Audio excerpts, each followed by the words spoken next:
So you think you're going to be a bird dog, huh? Well, don't let anybody tell you that you can just go find a deal from a bank, sign it up, and then flip it to another investor. Not happening, folks. Not happening. The banks are prohibiting you from assigning. So you cannot do that. And the first problem you're going to encounter is the realtor's going to want a proof of funds, and they don't want it from a hard money lender. There are ways to get around it. If you attend some of our club meetings, we will give you the inside poop, but I'm not going to put that on YouTube. So you have to think about how you're going to do it. You can sign it up in an LLC. The question is, okay, so how do you get a proof of funds from an LLC? That's another problem.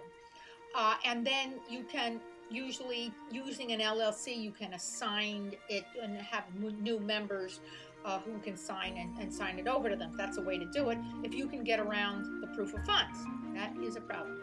So basically, I do not make any kind of an offer to a bank unless I intend to close on it. Yes, it can be done. It's complicated, but it's such a pain that if you want to become a bird dog and flip properties, I suggest that you go after for sale by owners, because when you have a for sale by owner, number one, you could use your own contract, which you use contracts that I use, and you can do anything with it. I mean, it's just a joke. You can do anything.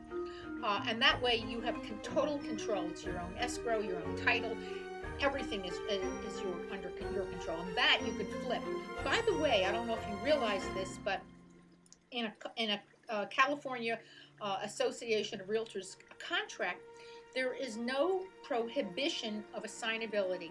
And the way contract law reads is that unless there's language in there that will prohibit you from assigning, it's automatically assignable. That's why the banks hit you with all this other paperwork, because they know that just because you sign a car contract does not prohibit you from assigning it to somebody else.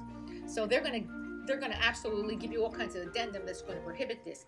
But if you have a contract from a realtor and the seller is a FSBO, there is no reason you can't assign that. So don't let a seller give you any kind of nonsense that you can't assign. Not true.